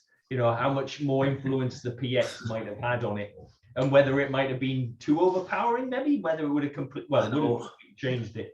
That's the bold move. I think our first cask we're going to release in a couple of months is basically this liquid, the same thing again after 3 years as a single cask. So nice. The debate is, does the distillate stand up? Is the distillate strong enough? Are we confident enough to put it out so that the distillate stands up against the strongest cask you can get, which is basically a small PX, I think. I think it does, but maybe that's because I know the flavors of the distillate, and so yeah, it'll be an interesting one. I would have liked. I mean, it's a shame now. I wish we'd had a chance to maybe try the new make alongside this. That would have been interesting to compare the two. But maybe that's for our next tasting. Yeah, I think if we ever do a tasting again, I'd love to give you one. It's another patching that we've done, and it's at least 5 times tastier than this. It's called Balkan. It's an old Irish patching, which is basically 50% oats, 50% barley, and it's quality stuff. We're just so proud of it. It's so much flavour in it, and it's 100% peat smoked. And we've got a little smoke shed on site, so we get local oats and we malt them on site and smoke them on site with turf or peat, and makes for really, really tasty, very tasty liquid, And we changed the cuts as well, so we delved more in towards the heads with it, and it's a very impressive liquid, What was the name of it again? Sorry, I missed it. Balkan, Bulcin. Yeah, Bulcin. So we're working hard to get that out as soon as we can. Yeah. So probably be out in about 5 or 6 weeks. I'd say probably 6 weeks. Yeah. You know, and there'll be more of it to go around, and it'll probably sit in the shelves a bit then, you know, because we can get a bit of it out. But I think it might be a one-off. Yeah. Is it punching? Where does your when you're doing that sort of thing, where does your peat come from? Is it Irish peat? Yeah. Tough. So have you ever had any sort of measurements done as to like your ppm? Suppose we should. We're not very scientific in that regard, but I should send it up, you know. Sometimes our malt's a lot more peatier than others. At the minute, I lit the turf fire today and it's still very wet, because in the winter time, for instance, you need to burn it a lot more. So it's not very scientific, but I can say that the oats end up being a hell of a lot more peaty than anything you could buy, you know, as a result.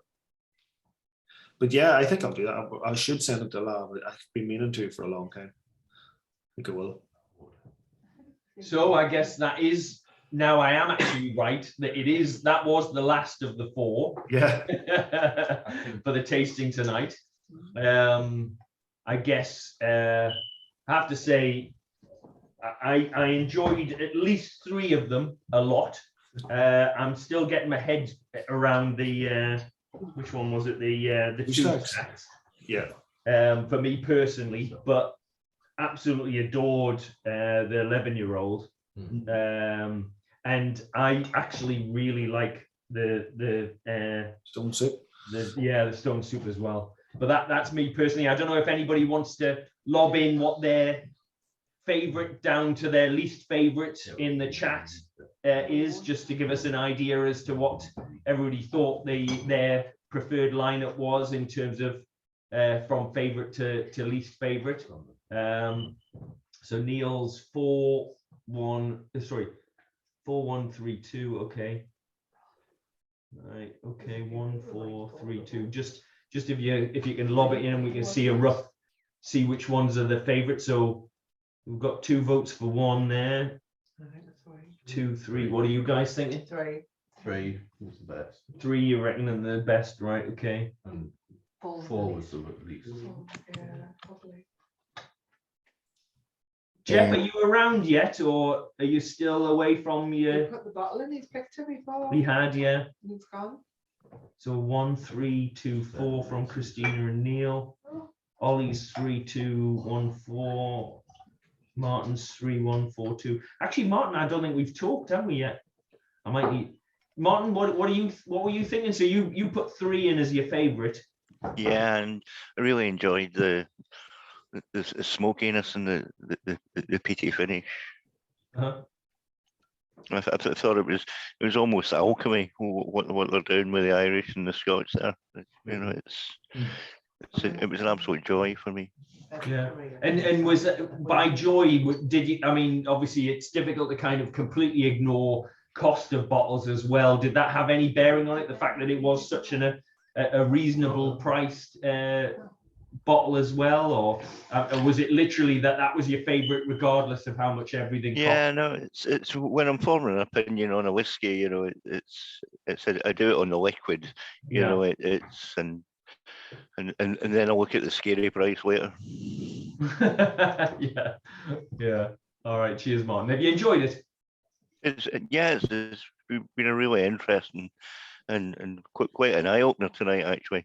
You know, it's in a past life I've been exposed to actual poutine, you know, stuff that's non-commercially available, if you like, and the comparison is actually remarkable. In a good way. It's very much so. It's basically a glorified poaching distillery that we have.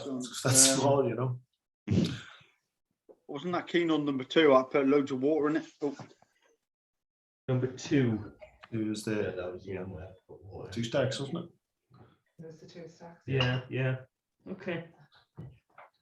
Well, we've had a few go up there, and I'm just trying to work out in my head. I think 3 might actually be the winner in terms of which one's got the most favorite votes.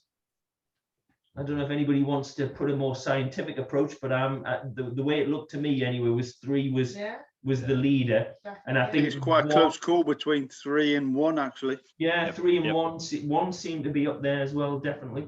But I'm just trying to work out. I think 2 got possibly the most votes from a least liked perspective. Okay. There's quite a few people like before, even though there was quite a few people, like that was a probably split the rumor. Yeah. So anyway, I mean, some great feedback, and I'm just hoping Jeff turns up for his bottle, since he was the one who's very kindly donated the bottle for the charity auction. Fair play to Jeff. That's brilliant. You know, like he's been aware of Killowen for some time as well. He knows the crack. Yeah, well, I mean, Jeff was actually the person who got me thinking about and made me kind of, reach out to you, Brendan, about doing this tasting tonight. So I'm absolutely delighted that you asked me. It's great to get in contact with another whiskey group such as yourselves, and the level of knowledge that everybody has. Serious whiskey anoraks, it's brilliant to see. You're not wrong. We're whiskey nerds, and we don't mind being called it. I like whiskey anoraks actually. Whiskey anoraks. Yeah, it's hard to get. It definitely is. Especially it's a good solid group. Good to see. Yeah, thanks, Brendan, and thanks again for coming along and sharing your time with us and things. And it's been a lovely lineup, and it definitely makes me personally. I know we've had this discussion internally within the group about, oh Christ, we don't want to have something else to start spending or like taking our money off us. But this might be one of those things that might encourage us to kind of look a little bit beyond what we normally might consider to buy. It certainly has for me anyway. But why I know Jeff isn't around, but we should now perhaps finish off the bidding for the lovely bottle that's been donated by Jeff. So can we have a little reminder of what it is again? Has anybody got the link or? Yeah. So it's the rum and raisin. 5-year-old. Yeah. It's a 5-year-old rum and raisin. 5-year-old rum and raisin. The current bid on it is actually ours. Yeah, mine. Yours, sorry. And it is currently bid at £55. So I will kind of going once. Oh, and I should point out the charity is what's the charity again? Positive for Down syndrome. Right. There you go. Thank God somebody's got a decent memory out of the two of us. So it is for a great cause. And I already did going once. Well, do you not want to ask anybody if they want to bid higher? Do you want to ask anybody on there if they want? Well, yeah, I mean, the bid is opening. Like if anybody wants to bid more, please don't, because by the sounds of it, we might be getting it for £55. So what is the bottle again? John, man, John. Number 1, the first one you tasted. It's a variation of that. It's the first one where it's 5-year-old instead of 6-year-old, John. It's double distilled single malt. From now on, it's not going to exist anymore. It's going to be a triple distilled from a different distillery going forward. I shared it on Facebook just before when I put the bid on. So I shared it on Facebook, so it wasn't just in the group, so other people could see it. And I've gone back and checked just in case anybody else has bid on there, but haven't. So it's a 5-year-old, and it says balanced PX sherry with dark rum finishes from the. Sorry, my eyesight's really shit. And it's 55%. Yeah. Coconut, vanilla, figs, prunes, and raisins, 55%, and it's batch 2. Is that batch 2? Yes. Yep.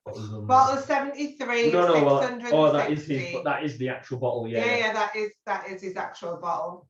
So going twice. What? And you're the winning bidder. At the moment we are. Lorraine is. For how much? 55. Right, 60. No. Well done, John, on the bid. So £60 going once. Is that it? Beep. £60 going twice. Come on, Lorraine. £60. 65. Oh, Jefferson. I love you so much. I have a feeling we might win this at 65. So 65 going once. Charity, it's my pal's charity. It's your pal's charity. I know. 65 going once. What's the retail on it? It's about 55, I think, is in the shop. But it is, out, you can't buy it anywhere. yeah, it is sold out.